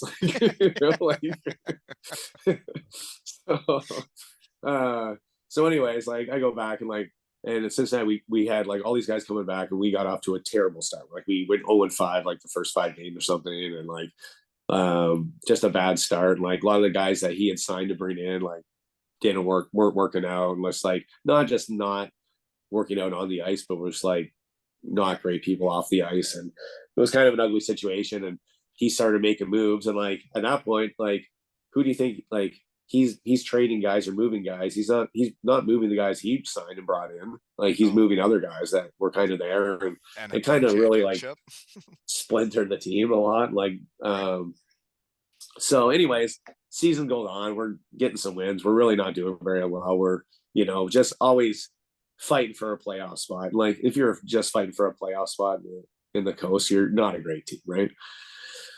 So whatever, we got along okay most of the time. Like we had a couple instances where we disagreed on some things, but like I'm not one to like argue with a coach or you No, know. but you have a hockey brain, and like I think so do I. And sometimes when you're doing something and if it doesn't make sense to you, you want to ask the question of like, why are we doing it this way instead of that way? And then some people can get upset, you know? Right. But it was a similar situation to like the Dave Matthews thing where like the players, we all play for coaches that just it's not working out, and the players get talking amongst themselves, and Right. it And it just never gets snowballs, better. and Yeah. until a change is made, like Yeah. it's just too much negativity, and it's right. Um, Similar to my end of my Western Michigan days. so anyways, the season went on. That's the year Carl Hudson like had beat Crazy him Carl. Oh, fight he's one with of a my bar, and favorites. like challenged him in the dressing room the next day to another fight. And like Sorry, what was that? Carl Hudson almost got into a fight with him outside the bar on like after a Sunday afternoon game.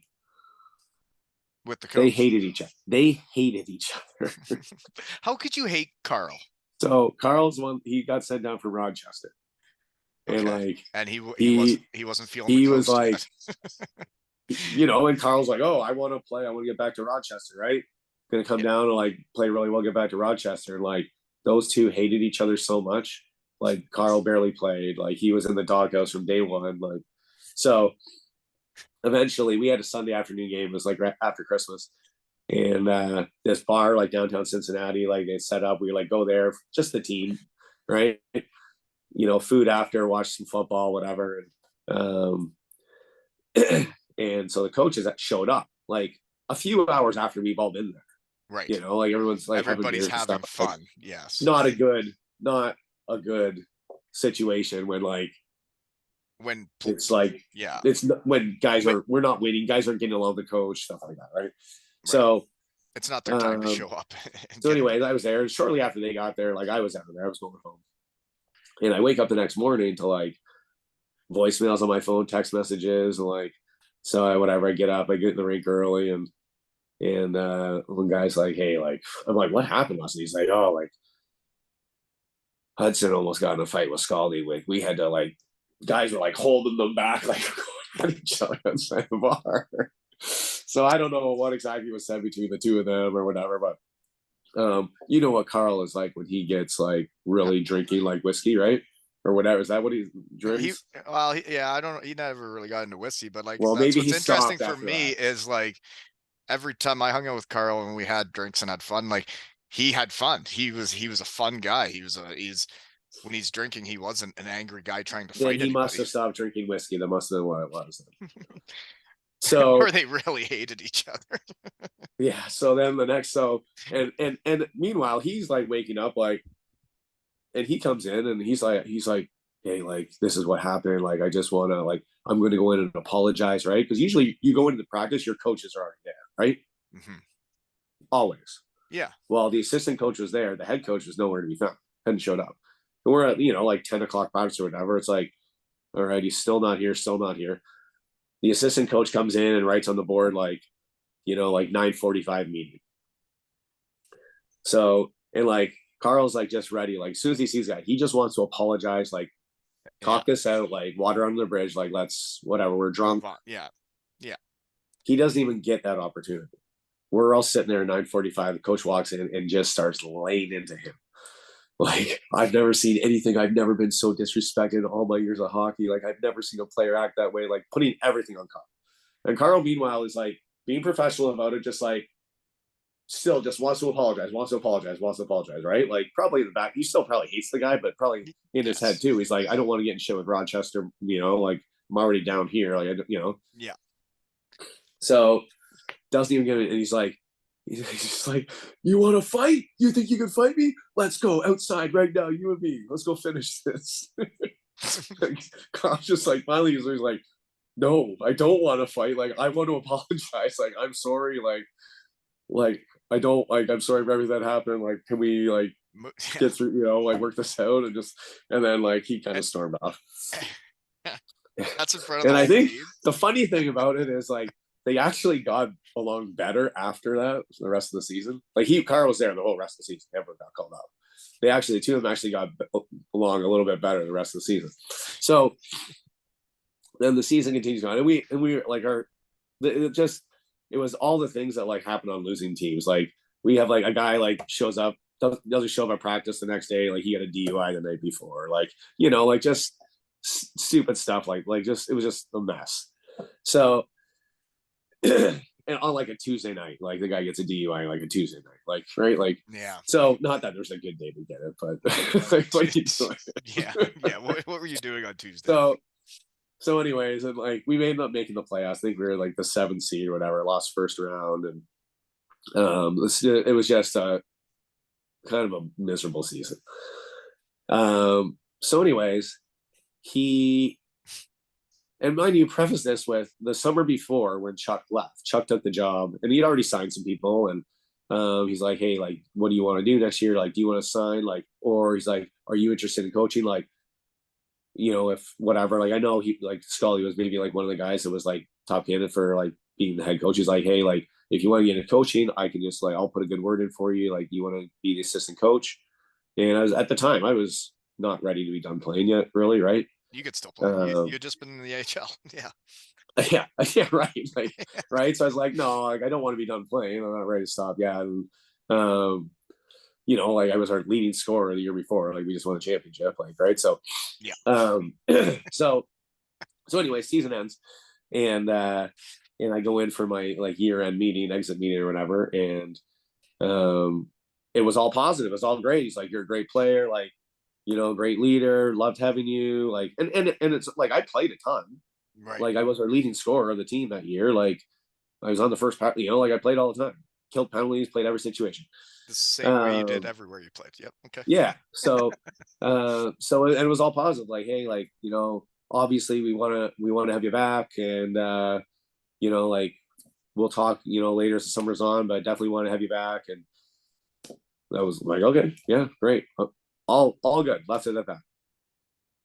And then that's the last time I like talked to him in person. So then and you were living in Cincinnati. Yeah. So then So how did it end then that you realized you were not playing anymore? Well, that's like how your career ended though, right? Like that's how it ended. Yeah. That was you were done playing at that point and you didn't realize that. Yes. So this is like whatever, end of April probably, right? And start of May, and then okay, summer goes on, whatever. Nothing, there's nothing going on. Well, the rest of the league's still in playoffs, right? So and then we really had no reason to like see each other or be in touch or do anything, right? Yeah. And then like as like June comes around, like some teams like ECHL teams will start signing guys like later in June, like after the playoffs are over, right? They'll start signing for the next year, getting press releases out, stuff like that. And like I'm not thinking anything of it. Like, oh, you want me back? I'm coming back. Like we'll figure it out. No big deal. Yeah. So whatever. So they a couple press releases come out. Oh, we signed this guy. We signed this guy. We re-signed this guy, kind of thing. And I'm talking to like some of my buddies from the team, and they're like, "Have you heard anything from Scully?" I was like, "No, I haven't. I haven't seen him around. Haven't talked to him." He's like, "I tried to call him. Like, want to come back. Like, want to resign. Like, get this done." He's like, "He won't even return my phone calls." I'm like, okay, like that's like it's weird. Like I haven't heard anything from him, and so whatever. So I try to reach out to him, and nothing. And like at this time, like you don't have an agent at this time. You're in the coast for 5 years on the same team. And you're comfortable, and you're doing it yourselves because you have a relationship with all the people there. Yeah. So same thing. I'm not getting sending text messages, and I maybe get a response like, "Oh yeah, we'll talk here in the next few weeks." Like, all right, well, whatever. So other guys are like at least I'm living there. So like I'm not like calling other teams like find another place to play, right? Like It's there. I'm married, I live there, like I'm not going somewhere else.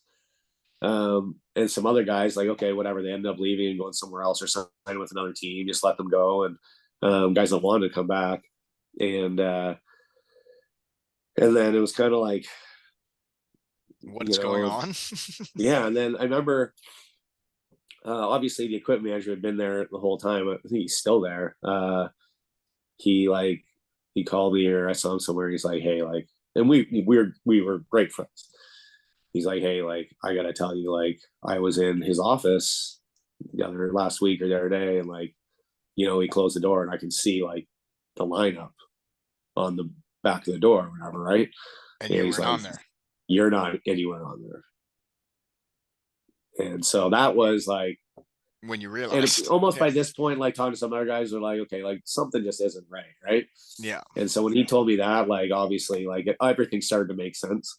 He's like, yeah, this guy's not on there. This guy's not on. This guy's not on there. You're not on there. Like you're not even on a list of people that are under consideration to be on this team. So so at that point, kind of knew like that was done, and it was probably. And then I still tried to reach out to him. Like I still like, hey, like if you're not going to re-sign me, I think yeah, you should at least tell me at this point, Yeah. Like right? with what you've done for Cincinnati Cyclones, for winning The two last time championships, we for talked, being the captain. the last conversation we had is that like you're definitely coming back. We want you back. Like we'll get you re-signed here. And what was tough for me, and I don't like saying anything negative. I just hear what I hear, and I'm just in my shed talking away. But like Cardiff hired him, and I was still communicating with the GM and the owners, and one of the owners says, "Oh, you're gonna love this guy. Get him in the shed. He's one of us." And like in the back of my brain, I'm thinking, well, I actually know Barrett's story from back in the day, and I have heard this name before. And, you know, How long ago was it when he coached there? it wasn't So it had to be recently. last season, the year before he coached the first half of the year or so, just into past halfway, and then they got rid of him, and then a player, Brody DuPont, that had been on the team and was injured for the year, then became the coach, and they ended up winning the playoffs. And then that guy coached a year, and then now they have a new coach. They have a Team Great Britain head coach that runs amok and just won in Germany a Okay. couple times, and he's a coach, yeah. But So finally, didn't work out that well. And with my side of it is I did go back for some couple testimonials lately, and well, I just heard how it went and what went on and how it was going and how they came to the decision to make a change. And I thought, well, I, your story kind of it all kind of lines up. well, then I finally got a hold of him, or finally he ended up like returning a phone call of mine, and this is then like quite a while later. So I already know how the call is going, but like it's a Yeah. conversation that still probably needs to be had. Yes. And actually he did. So I had a really good buddy he was there in Cincinnati 4 of the 5 years I was there. A year in the middle, he went and played. He was over in Zagreb, and then to where did he go after that? I don't know, somewhere else over in Europe. In Italy somewhere. Cortina, maybe, I don't know, somewhere in Italy. So so anyways, then so he played 2 years in Cincinnati, went to Europe for a year, then came back to Cincinnati for 2 more years. So he was worse. He was living in the team apartments. He had torn his ACL or something, I believe, or had a knee injury, had knee surgery, was like rehabbing all summer. He had a wife, and they just had in April they just had a kid. So like he was rehabbing all summer long, and same thing. Yeah, we're gonna resign you, want to have you back, whatever. So like he was told, and then all of a sudden they're like, yeah, No. we're resigning you. As soon as your rehab's done, you gotta get out of the apartment. With a wife and kid. Yeah. So anyways, he had that conversation, and then a couple days later he finally called me, and whatever. He's like, hey, like we've signed other players. Like I don't have a spot for you. And so I was like, whatever. I don't exactly remember how the conversation went, but I did say like, hey, like, I've heard this from other people. This isn't a complete shock to me. Like, obviously, other people that I'm friends with who have been in your office have told me this, and like that you had no plans, and even the assistant coach. Oh, that's one other story. So, anyways, and I said, I think like I deserve to be treated a little bit better than this. He's like, and he just like he like barked back at me. He's like, I don't owe you anything. You don't deserve it. Any special treatment or anything. And you guys like, well, I mean, I played on this. I was the captain of this team, the leading scorer of this team. Just won 2 championships and had been here for 5 years. I think I deserve to be treated a little bit better than ghosted for 4 months, 5 months, whatever it was, right? Yeah. Like I don't think what I said was outrageous. No. So anyways, that kind of left it at that. But Scott Fankhauser, who is the assistant coach, he actually texted me at one point. He's like, hey, like, and he would have known. He just like basically like told me without telling me. He's like, hey, like, Look if you elsewhere. want to keep playing, look at something else. He's like, he doesn't really want like, Yeah. and the work that Scott Baycutter, so he was the assistant coach that whole year, and they're in the office during the summer doing some different things, whatever. Especially towards the end of the year, they're trying to sign players and get stuff. Well, Frankie, like, I think his wife was from Georgia. They had a place down in Georgia they're going to go to for on and off throughout the summer. And it was like before a long weekend, they're going to go down there, and like he's just like, what's going on? Like Sully's like avoiding me, like it's weird, around the office, like it's weird. So he's just like, I just like got like this really weird vibe, and then like he's like, finally, I asked him, well, like, hey, like, what's going on here? Like, am I getting like, am I re-signing for my contract for next year? Like, I'm like, he had a wife and two kids, so like, am I coming back? Like, what's going on here? And Scully just basically told him like, oh, like I don't know what. We'll talk about stuff. I got to talk to Ray, like the president and owner. It's like, we'll talk when you get back, after next week when you get back from Georgia. Well, he gets back from Georgia and like he's like, Ray wanted to make a change. Oh, Ray wanted to make a change on the assistant coach. That was Ray's decision. Like, Yeah. like obviously, Yeah. that was bullshit. But so, anyways, he was furious because he had been basically told the same thing. Like, yep, we're coming back. We're gonna do this game next year. Like, he's living in the team apartments. So the whole thing, like, just I think the way he treated people was the biggest downfall. Yeah. Um, Um, like I don't know the guy personally. I only just hear hockey stories, but like it's interesting for me. It's like this goalie Matt Carruth that plays in Denmark. He was with Cardiff when he was the coach, and the guy's a gamer. He's a lot similar to you, like as competitive as people get, and for as a coach now, and like you see different team cultures, and then when I heard what the culture was like of that team when he was running it, things weren't, you could say, being done the right way. And it got to the goalie, and then, he didn't like things going like this and the culture and the way things were happening. And he did like, get mad at teammates and do stuff in practices. And then all of a sudden, like he's not going back to Cardiff. And it's interesting for me because if it's a different guy in charge, if say it's the coach they have now and the culture is the way it's supposed to be, that I bet you that whole thing plays out differently than it did. Um, but like I think coaching is a huge deal in hockey, and I think building a culture of a team and having things run fairly and like treating people the right way. It's like you do deserve to be treated better after what you've done there. And I knew that story. And, it was tough for me when then I hear that guy's going to be the coach because it is a small world. And when I know he's pissed off one of my good buddies and then he's coming to my team, and I'm like, oh, man, you know? yeah. Yeah. Yeah. But and honestly, like in the long run, whatever. Like Right.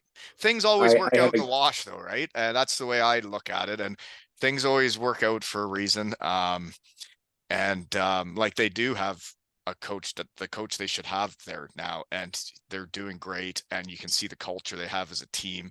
And things do get sorted out in the hockey world, right? yeah. So it was with my situation with being like settled there. Like I had other teams reach out to me, but it was like, what am I gonna do? Like I'm 29 years old. I'm not gonna move to another So then city. how was the transition though then? Because I know how it was hard for me. It was hard moving to a new town where I didn't really know many people. I can see how it works now, right? It's like my son coming up with all his buddies here, all these puppies that are going to be friends for life. When they're our age, they're still going to be friends for life. And it's like I'm just some new guy in town. I don't have the bond with everybody like they have. And it's neat to see. But like Kincardine is a very small town, right? Yeah. Um. So I mean, obviously, like it was. Um. I don't know. I don't want to say tough, but just different, right? Well, it weird, right? That like you could still play. You knew you could still play. And then because you're settled in the town where that one coach doesn't want you out of any coach in the coast. Like, pretty sure any team in the coast would take you, but it's like that one place you're living and have settled is the Right. place you can't go back, and you're the captain and leader that's won 2 championships. So it's got to be hard to hang up the wheels like that. Yeah. Well, and then you're in the city, so like, and Right. you still have teammates from the year before that are on the team, and you know a lot everybody around the rink and all that stuff, right? And that's Yeah. all And that whole happening like part of your 15 minutes life. from your house. Yeah. And then all of a Uh, sudden you're not a part of it, right? so it actually it went like they didn't even make the playoffs the next year, so it's got some gratification out of that. And so it's not like they were like having a bunch of success without me. Right. But whatever. So it's fine. I got a job a few months later. I got a job, and start, and And you turn the move on page with and moved you on move and on with life, and then I think it was did I'm trying to think. It would have been I stopped playing in 2011. It would have been 2011, 2012. I think it was 1 year I was kind of completely out of hockey, and then the next year I coached for 2 years right before we had kids on oh, nice. minor and major band team out of Cincinnati. So So kind of you're got still back into part it of the that way. game. And Yeah. It's so fun that to was be a fun. part of a team, right? It's like this coaching thing, man. I am so hooked because I'm on a team again and I'm trying to win championships and I'm trying to figure out how to move around all my little pieces to figure out like how to win, right? Yeah. Yeah. No, it is a lot of fun. I really enjoy the coaching, and obviously like having your own kids involved um is a lot of fun. It's also like adds like a little bit of like tough dynamic to it sometimes, like trying to deal with them, and then like like you got to get in the car ride home with them every single How hard time are you too. being on them? So I was hoping like my daughter Lauren, like she's pretty like thick headed. I wonder where she gets So that from. so I was like, hey, like I'll coach Alex's team this year, and then whatever team she's on, somebody else can coach her, Yeah, right? Like I don't mind not coaching as long as she has good coaches. I agree. Um, so so anyway, she made this team, and I was like, oh, okay, like that'd be great. Like, and then when the coach called me, he's like, hey, Lauren made the team, but I want to ask you, like, hey, like, are you interested in like helping coach? Like, I could really, I think it'd be great to like have you help. And he's like, I know you're doing Alex's team, but anytime we can have you there. And I'm And like, that's nice though, right? And so it I, feels good to be it's wanted. hard to say no to that, right? And like, Yeah. um, If you're not a and part of then it, you're so not a part of it. I mean, I so like then being I, a part of it. yeah, so then and I'd rather do that than sit in the stands and Yeah. not, right? So then whatever, then we get out, we have a few browsers. He's like, hey, like, and she's a defenseman. He's like, are you okay running the D or like doing the D? Like, yeah, that's fine. I So, have no problem with it myself with the kids. What I started doing is like when we get to the rink, I drop Colby off at the front door, and let him go in on his own. And then I just go hang out with my truck for 5-10 minutes, and then I like come in as the coach. Like I'm not yeah, coming, you know. Uh, that's actually a good idea. Yeah, no, that's how I do it. And then when he's at the rink, he's just one of the other players, and like we didn't go in at the same time. I do carry his sticks out of the arena and walk out with him, but I don't walk in with him. But yeah, like it's been I've really been enjoying my minor hockey experience so far. When you get the right people, the right kids, and I'm really looking forward to seeing what this team can do this year. But you've set the bar pretty high, sir. Go Canucks, right? Yep. you, you got anything else for me? The only other thing I got is that Chuck Weber that took Kerry in Cincinnati. I ended up playing against him in the UK. He was Coventry's coach. Yeah. Yeah. He went to so after he was under Is he still in the Rochester. game? Yeah, he's RPI's assistant coach. Okay. So I don't know. You know, a guy that you should get on is Dave Smith, former Sugar King from Arthur. He's RPI's head coach. I don't know him. You should get him. I don't know him. He used to coach. So he played like IHL, and that's where he met Chuck. Chuck was like the video coach when he was on Scully's team and Dan Snyder's team in Orlando.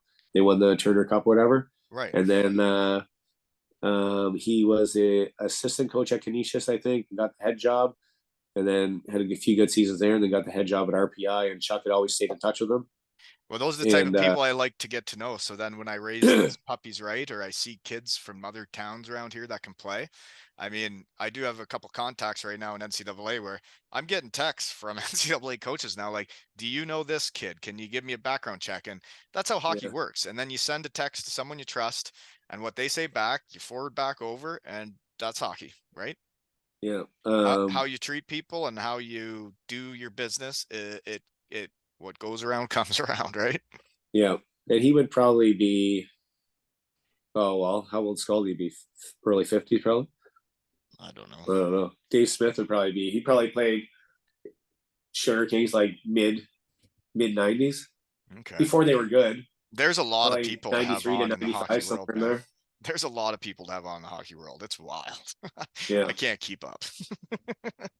A lot of people to talk to. But I don't know. I don't think I have anything else other than I really enjoyed the poster pictures you sent. It was you coaching your kids. I think hockey needs more people like you in it and coaching kids. And you were holding trophies, and that's fun. Winners win, right? that's right. And you just won a tournament this last weekend, right? That's the only time I take pictures, though. Yeah, well, winning's fun. We Losing's the did. So I opposite. have to tell you, I'll wrap up. I'll tell you about the weekend. Yeah, do it. we Give them a go. I already Friday we told you about go mine. We ran amok. Holland, Michigan. It's the Grinch tournament. So the Grinch is there. Last year we went and played and we lost the championship. So Friday we go. We won. Played another team from Chicago. Beat them 8-4. Feeling pretty good. We won. We've had a 9-game losing streak already this year. It's a Nice. pretty nine That's game losing streak. that's But then that's we epic. then we had like a 5-game winning streak. Jeepers. So then Saturday we play a team from Rockford. They're actually in our league. I haven't played them yet, but lost 2-1 to them. Didn't play great. And then we played the second game Saturday and lost 5-2 to Saginaw.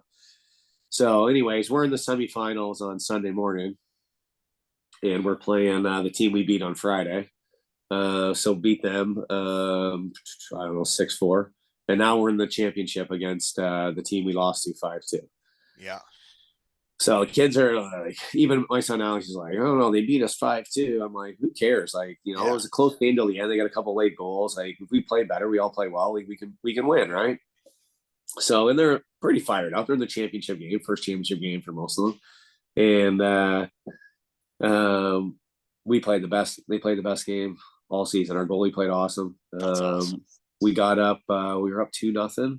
Then they scored. We were up 3-1. Ended up winning 3-2. But like, we had more penalties this weekend than we've had all season. Like we were 2 men short, I bet 5 or 6 times this weekend. And for Right. mites, like they don't know what to do. I just put like my best 3 kids out there, like just go chase the puck down, like get it out of the zone. So like the other team, there gets 3. They got the goalie pulled. They're calling timeout, like setting me home, like so. We survived, and they're throwing stuff. We go, how they celebrate, right? We got Oh one yeah. kid. He's taking his jersey off. I'm like, Johnny, what are you doing? Like, yeah, I don't know what you think. Like, I think it's the first Where time have you you want to. seen that I'm before? like, I don't know what you're doing. Like, we don't just get completely undressed on the ice here. So they're all pretty happy, and Oh doing man. stuff like that, right? Like, um, the kids love it, the parents love it. Like, you get down to okay, we're shorthanded, so 1-goal game of a third period. Like, we're not, you got to put out your best players. So some kids, miss a shift or two. Yeah, Yeah. like they Yeah. don't. As long as you win, they don't care, Right. right? Like Yeah. everybody. And you have to play to win. Yeah. That's what I like about our squad is like I don't have to hide any players. I can play everybody. But yeah, I say we play old school, but like our kids try so hard on the ice. We take so many penalties. It is crazy. Like we're shorthanded 10 times more than we're on the power play. And like I'm talking not 1 or 2 games. I'm talking every game we're taking penalties. And I can't tell them not to try so hard. And it's like, well, if we get the penalties, let's just kill them. And it's like the game against Mid Huron, like we killed a 5-on-3 for like 3.5 minutes in the third period in a tie game. And then, you kill that. We did the same thing in Walkerton on the Friday night. We killed like the whole second period. And then you get through those penalty kills, man, it can bring a team together. When guys start blocking shots and mucking it up, and then you get through a big kill, man, we were like a rocket ship to the moon after. But seriously, it's interesting when like kids try so hard, there's taking a lot of penalties because like I want my team mucking up and playing old school, Yeah, it's better than not. It's better than not getting in and being aggressive. And playing new school fancy dancy, it is interesting watching kids play though, because like if you get them focused in and dialed in, like it's amazing how well they can play. It's like that mid-Huron game. The first period we were so brutal, and then like they did turn it on. They did figure it out, and they played so differently the last two periods. And it was like it's amazing how bad you could be or how good you can be just by focus and effort. Yeah, Mm-hmm. for sure. Anywho, okay, well, guess that's all I got for today. Better get back to the real world. Yep. Mm-hmm. We got three practices tonight. I only got Better get the bags competitive packed. gymnastics, buddy. Ooh, fun. Yeah. Yeah, it's a whole different experience. Like all the parents just drop their kids off. Like it's for 3 hours long. I mean, Really? That's yeah. So like I'll go for an hour, but like it's different than being on a team where like I don't know, like yeah. you're there all together and it's different. But she's loving it and she's into it and good at it. So keep doing it. Good. Yeah. Well, nice catching up with you again, sir. You too. Thanks for having me on. Hopefully you can inspire the next wave of Kincardine Canucks, right? Yeah. Yeah. I'll be watching. Maybe one of my puppies will end up being an East Coast all-decade team player too, right? Maybe. Yeah. It only Two-time hopes. Kelly Cup champion, Sutherland Cup champion with yours truly, and a three-time All-Ontario champion, and a Purple Eagle champion and Hall of Famer, right? I hate saying nice things to you. You suck. Beat you at ping pong all the time. How's your game? My ping pong game? Yeah. Dominate the Heritage Heights circuit. All right. We'll have to play next time I'm in town. I've had a couple competitive games with neighbors around here, but you know what? Actually, my coach, Jared, he beat me at ping pong. We had a coaches meeting and we started it out by competing on the ping pong table. Lost a heartbreaker 21-19. You should you ever played Ty Murray? No. Good. Really? Yeah. Better than you? You were all defense, just flat paddle. No spin. He's probably a little bit better than me. He used to have a table in his like back dark corner of his basement with like one light bulb. So like he was the only person that could like adjust to the light. And oh, here you go making excuses. It was a again, home table. You making excuses again? Yeah, you made excuses because mine wasn't a net; it was a piece of wood. So fun times though. It was good, fun competing with you, but I would say it was more fun being your teammate than playing against you. But I like playing against competitors, and I always enjoyed when we mucked it up. College, Eden the Coast, And I just to remind you, I really do appreciate your support. Writing that letter, it means a lot to me. Because I do love coaching. Thanks. Good. Well, good luck in the rest of the season. Yeah, go Canucks. I'll be watching. Yeah, we're gonna run amok. And this has been another episode of Two Ales and Hockey Tales with Eggie and Wally.